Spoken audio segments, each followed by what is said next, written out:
Colgate Dental Cream to clean your breath while you clean your teeth and help stop tooth decay, and Palmolive Shave Creams for a smoother, more comfortable way to shave, bring you Our Miss Brooks, starring Eve Arden.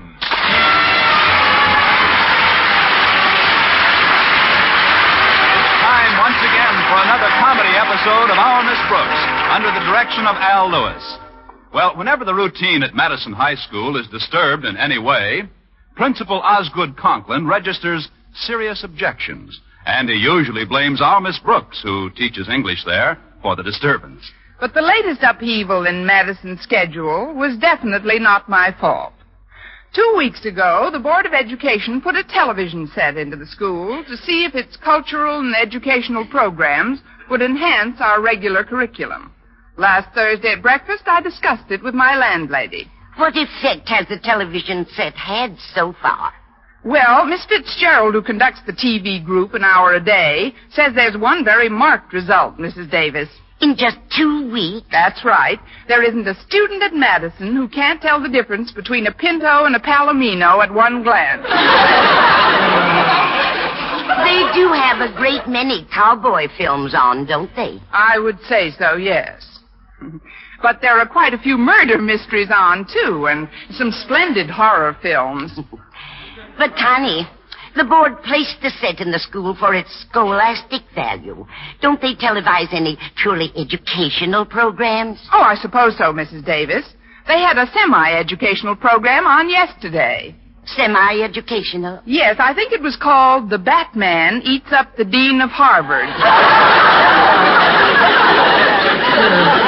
Well, I'm sure they'll have more and more cultural things to look at as time goes by. Oh, that reminds me, Connie. It's been some time since that letter came for you. Did you get it? Letter? No, I didn't get any letter. Oh, me and that absent mind of mine. And I purposely put it where we couldn't overlook it, on your plate. My plate? Oh, dear. How much of your eggs have you eaten? Every bit but this blue part with the black line stamped on it. Here's the letter, all right. Uh-oh.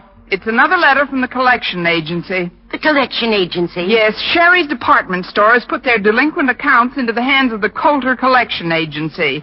It seems I've owed Sherry's about $25 for my Easter shopping. You mean they're making all this fuss at Sherry's because you haven't paid them since Easter? Easter 1945. What does the letter say?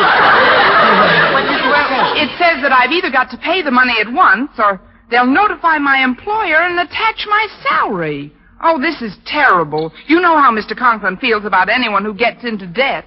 I wish I could help you, Connie, but the only money I've got is what you owe me for back rent. Oh, I wouldn't want you to dig into that. Well, I've got to be leaving for school, and maybe someone there could lend me some money. How about Mr. Boynton? Mr. Boynton? Yes, he might have something saved up. He should. He's a bachelor.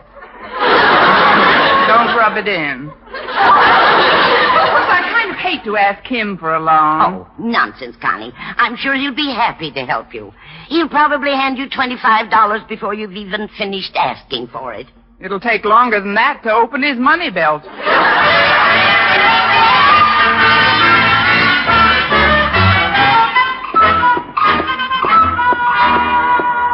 Wait up, Miss Brooks. I'd like to chin with you for a spell. Oh, it's me, Tex Martin. Oh, for a second there, I thought the television set came out in the hall. I've been hearing a lot about this here television. I gotta get me a look at some of that stuff.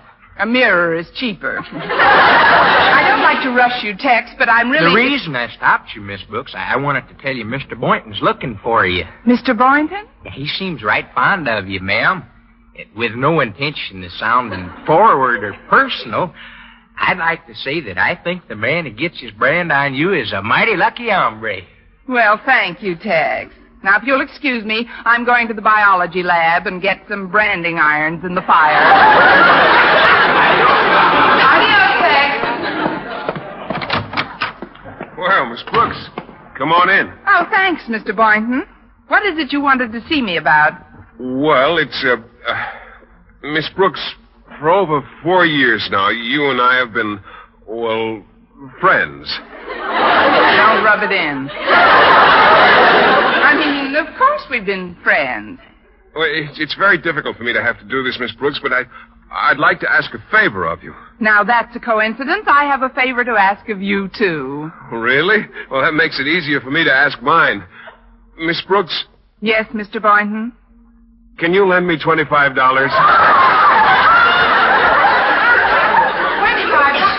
Well, I don't like to flaunt my erudition, Mr. Boynton, but you ain't heard no coincidences yet. I came in here to borrow $25 from you. What?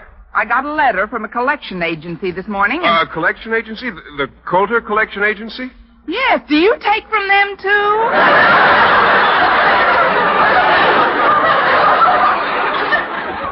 They wrote me a letter saying they'd notify my employer if I didn't pay them $25 at once. Was yours an overdue charge from Sherry's? Well, yes. I bought some presents for my twin nephews, Mike and Danny, on their 5th birthday. And Sherry's is making all this fuss because you haven't paid for them yet? Well, the twins were 9 on Friday. I wanted to pay this bill, but I just haven't been able to. Neither have I. And if Mr. Conklin finds out from the agency that... Wait a minute. I've got an idea. Oh, what is it? I'm going to tell Mr. Conklin about my predicament myself. For the honor of the school, he might advance me the money. Well, do you think he'd do the same for me? Well, it's worth a try. I'll tackle him first, then you can have a whack at him after lunch. That sounds pretty dangerous to me, Miss Brooks. Do you really think you ought to take the bull by the horns? Certainly. And I can see the headline now. Girl Toreador tossed into the bleachers.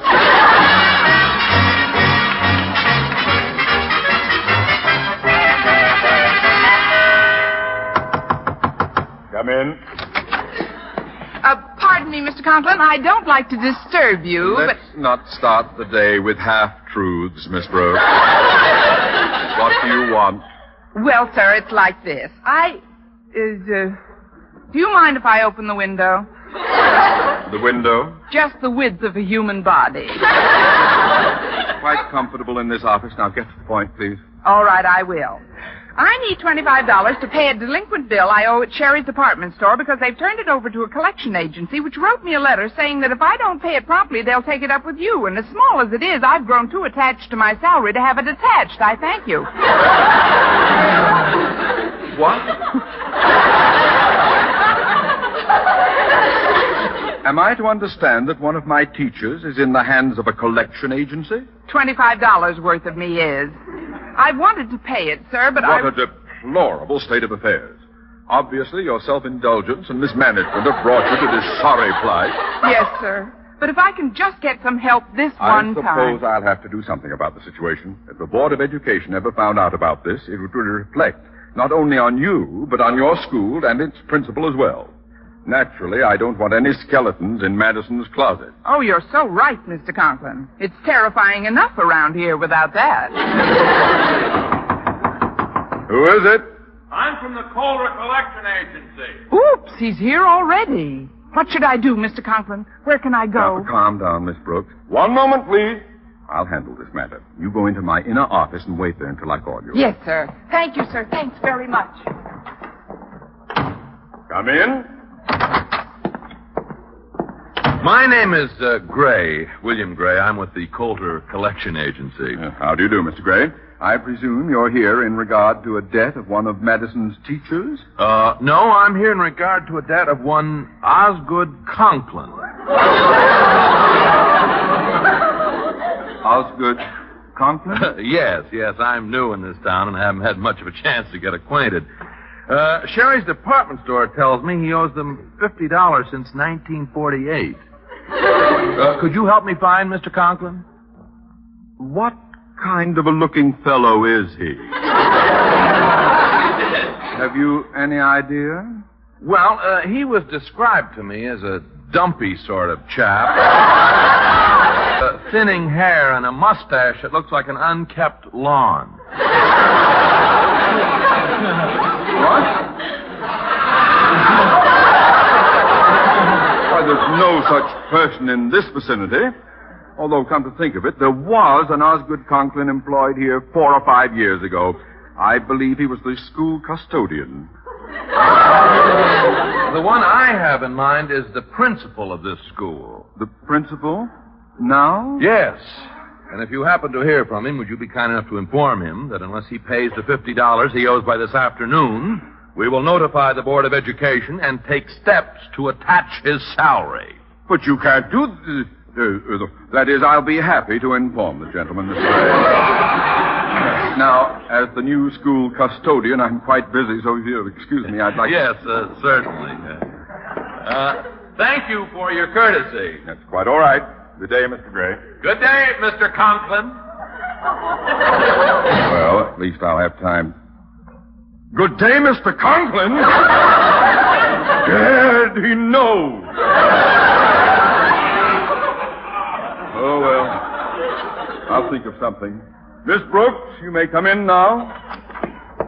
Is he gone? Yes, he's gone. Oh, by the way, you didn't happen to overhear any of our conversation, did you? Why, Mr. Conklin, you know there's a key in the keyhole. I mean, that inner office is practically soundproof. Good. Well, I can't possibly advance you any money, but in spite of your incompetence in managing your personal affairs, I put Mr. Gray off your trail, at least temporarily. Oh, thank you, sir. At least I can go to my first class in peace. Oh, don't mention it. But before you go, I think I would like the window opened after all. It got quite hot in here rather suddenly. Don't you think so, Miss Brooks? Yes, I do, Mr. Conklin. Especially for school custodians.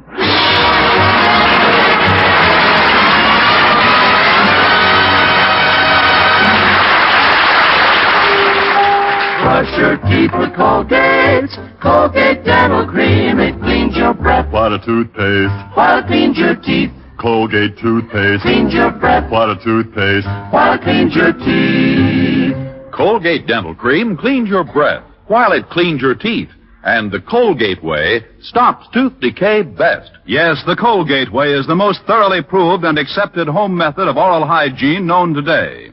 Over 2 years' research showed brushing teeth right after eating with Colgate Dental Cream helped stop more decay for more people than ever before reported in dentifrice history. The Colgate Way stopped tooth decay best. No other dentifrice, ammoniated or not, offers such conclusive proof. And you should know that Colgate's, while not mentioned by name, was the only toothpaste used in the research on tooth decay recently reported in Reader's Digest. So always follow the Colgate Way to clean your breath while you clean your teeth and stop tooth decay best. Brush your teeth with Colgate. Colgate Dental Cream. It cleans your breath. What a toothpaste. While it cleans your teeth. And the Colgate Way stops tooth decay best.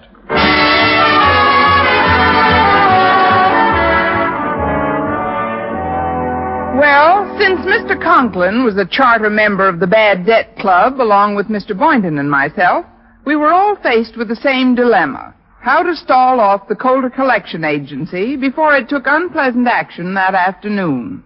I was pondering this weighty problem in the school cafeteria at noon when Harriet Conklin and Walter Denton, two of my lesser problems, approached the table. Hi, Miss Brooks. Hello, Harriet. Walter? Greetings, most majestic mentor. We kneel at your feet, oh gracious queen of the faculty. Arise, knight. With this butter knife, I dub thee Sir Appetite. Sit down and have some lunch, Walter. No, I just ate, Miss Brooks. Oh, come now. You can think of a better excuse than that.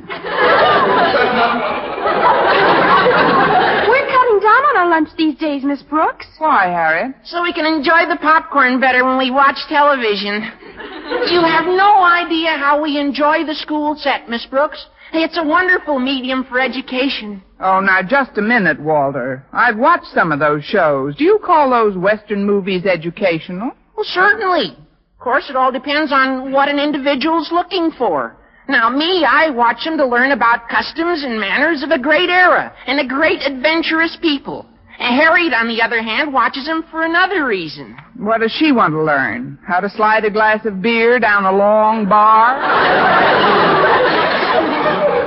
There are some really legitimate educational programs shown, Miss Brooks. We just haven't been able to get them lately. Yeah, it's a shame.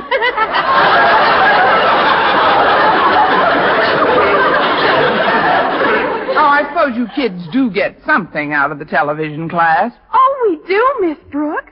Miss Fitzgerald is most helpful and constructive. She keeps the room in just the right degree of darkness to make the picture come out sharp and clear. As a matter of fact, Harriet and I are on our way to the television room right now. But, Walter, it's only 12:30. There's nothing permitted on television until the class at 2. I know. Isn't it wonderful?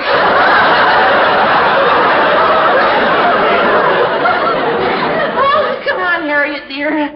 Goodbye, Miss Brooks. It's a great place to hold hands, Miss Brooks. You ought to drop in there with Mr. Boynton sometime. Oh, fine. Little did I think in Teachers College that someday I'd be on the faculty at Lowe's Madison High. Pardon me, Miss Brooks, but is this table occupied? No, Mr. Boynton. The occupation force has just left. Sit down, won't you? Oh, thanks. Well, I haven't been able to get the money for the collection agency as yet, have you? No, I haven't. But we're not the only indigent faculty members at this school. Our principal owes a bill, too. You mean Mr. Conklin's in the same boat we are? He's not only in it, he's rocking it. While I was in his office, I heard Mr. Gray from the agency threaten to expose Mr. Conklin to the Board of Education if he didn't pay up $50 by this afternoon. Why, that's terrible. Tragic. There must be some method whereby we could pacify the agency until we could pay up. In that way, maybe... Wait, I've got an idea. Maybe we could put up something as security. You know, temporary collateral. Collateral? Oh, but I haven't anything that's worth $25 with me, and even my watch. I know. It's in the same window as mine. Now, what we might be able to do is give them one item that might serve as security until we all pay up. Now, let's see now. Isn't there something right here at school that looks impressive but is completely unessential? Sure there is. But the collection agency would never accept Mr. Conklin as security. No, please, Miss Brooks. This is serious. Say, I know what might work. We'll offer them the school television set. So far, it's been most unessential.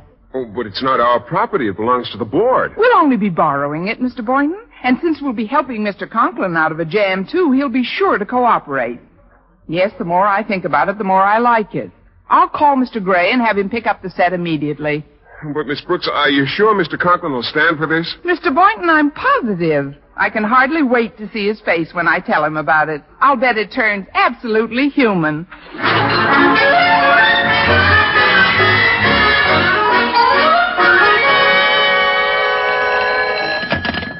This is the office of Osgood Conklin, the principal of Madison High School, himself speaking. Isn't that nice? Well, this is himself, head of the Board of Education on this end.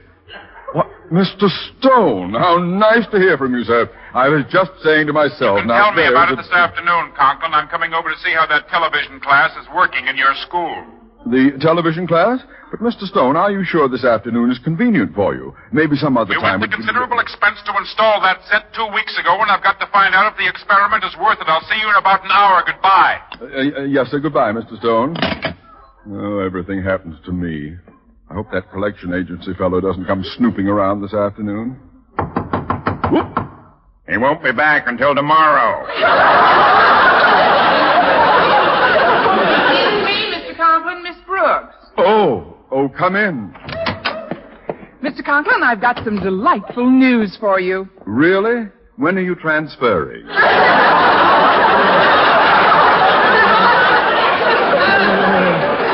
Even better news than that, if that's possible. What I wanted to tell you, sir, was that I've put up some security, and the collection agency isn't going to bother us again until we're ready to pay them back what we owe. Why, Miss Brooks, you have no idea what a relief this is to me. Just before you arrived, Mr. Stone called and said he was coming over this afternoon. It would have been terribly embarrassing if he'd run into that collection chap. Oh, it certainly would have. But if I say so myself, and who else is going to, I have successfully circumvented that catastrophe. Yes, sir, I just used the old noggin and... Well, tell me, Miss Brooks, just how did you manage to stall them? Well, I simply called Mr. Gray and had him pick up the school television set.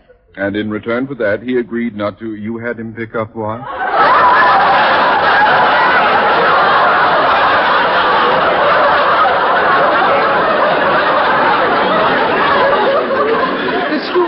television set. You see, sir, I figured... Oh, God!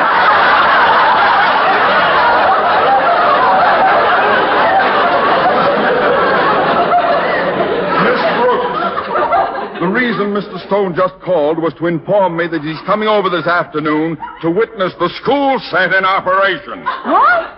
But he can't do that. I mean, we've got to do something. You've got to do something. The author of the infamous plot just outlined to me, the responsibility for all further action rests with you and you alone. Yes, sir. Even while you were talking, the very tiniest mouse of an idea began nibbling at my brain. If I know you, Miss Brooks, he'll either starve to death in 5 minutes or emerge as the most terrifying spectacle since the Phantom of the Opera.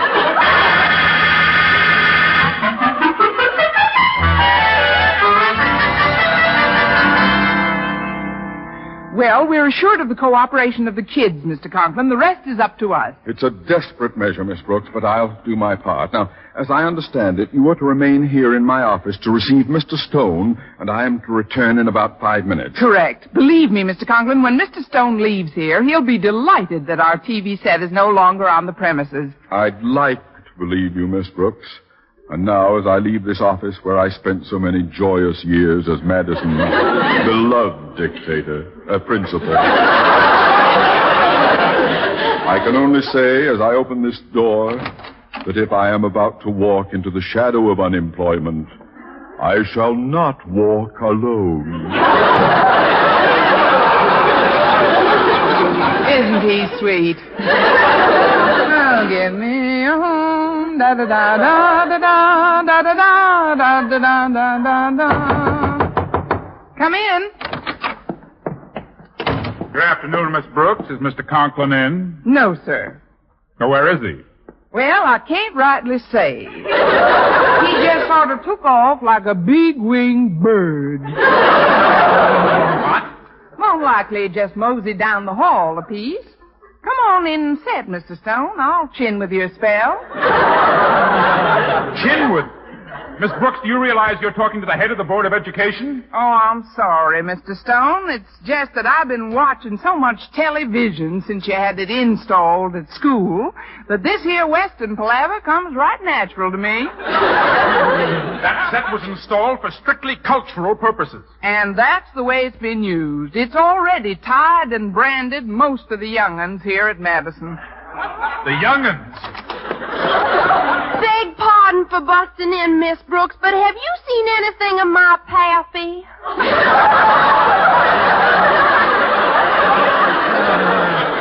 Nary hide nor hair, Harriet. But you haven't said howdy to Mr. Stone, gal. Mr. Stone, you know Harriet Conklin. I used to. Howdy, Mr. Stone. Right nice to meet up with you again. Now, who's she supposed to be? Calamity Jane?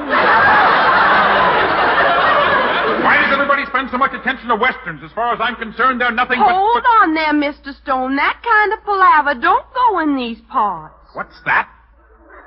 You was about to say a discouraging word. I'll say more than that. Excuse me, folks. The door was open, so I thought I'd just lope on in.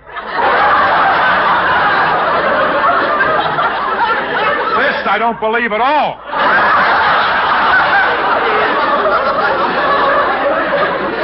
Well, now, this is Tex Barton. Tex, this is Mr. Stone from the Board of Education. Well, if he's a friend of yours, Miss Brooks, he's a friend of mine, no matter where he's from. Now, see here, this farce has gone far enough. Why are you talking in this manner, boy? I don't know no other way. How long have you been speaking with this Western drawl? Well, I've been a-talking this way since I was ankle high to the drooping fetlock of a stunted Tyndall.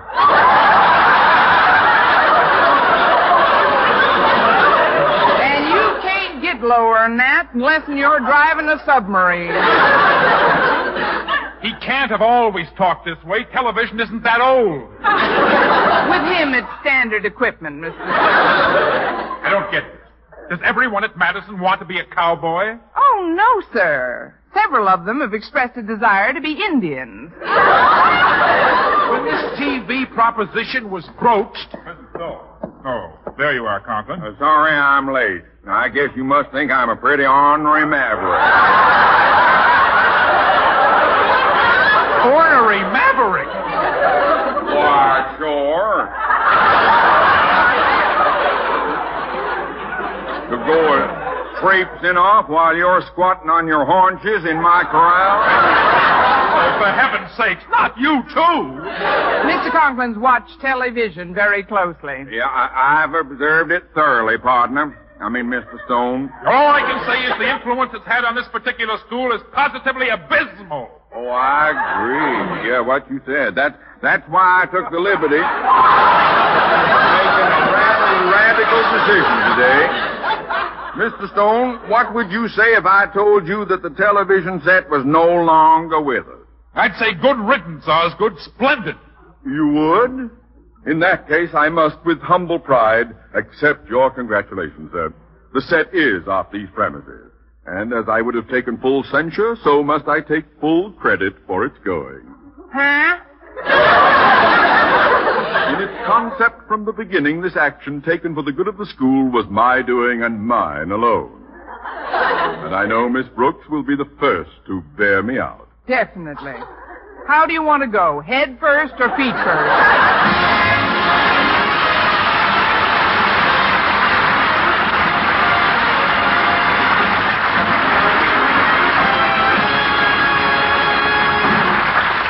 Eve Arden as our Miss Brooks returns in just a moment, but first...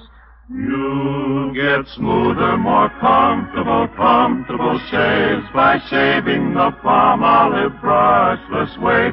Yes, smoother, more comfortable shaves the Palmolive brushless way. Boom. Hey, that's a fact, men. You can get smoother, yes, more comfortable shaves the Palmolive brushless shaving cream way.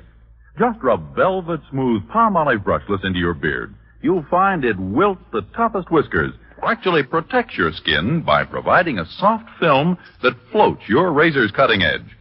Remember, over 1,200 men tested the Palmolive brushless shaving cream way, following directions on the package. And no matter how they shaved before, 3 out of 4 reported beards easier to cut, less razor pull, smoother, more comfortable, yes, more comfortable shaves. So, men, try the Palmolive brushless way yourself. Even in cold or hard water, you get a close, clean shave. And a smoother, more comfortable, yes, a more comfortable shave. You'll get smoother, more comfortable shaves the Palmolive brushless way. Next time you shave, try the Palmolive brushless shaving cream way.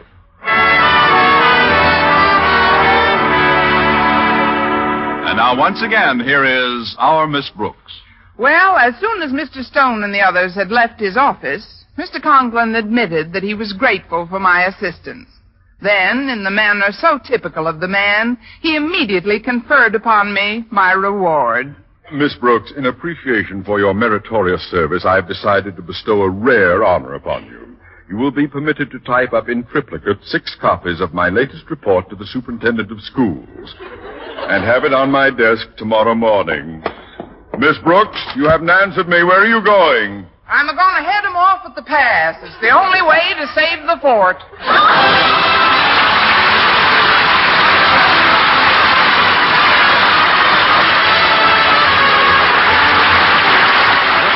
Reminding you to tune in next week for another Our Miss Brooks show, brought to you by Palmolive Shave Cream for a smoother, more comfortable way to shave, and Colgate Dental Cream to clean your breath while you clean your teeth and help stop tooth decay. Our Miss Brooks, starring Eve Arden, is produced by Larry Burns, written by Al Lewis and Arthur Alsberg, with the music of Wilbur Hatch.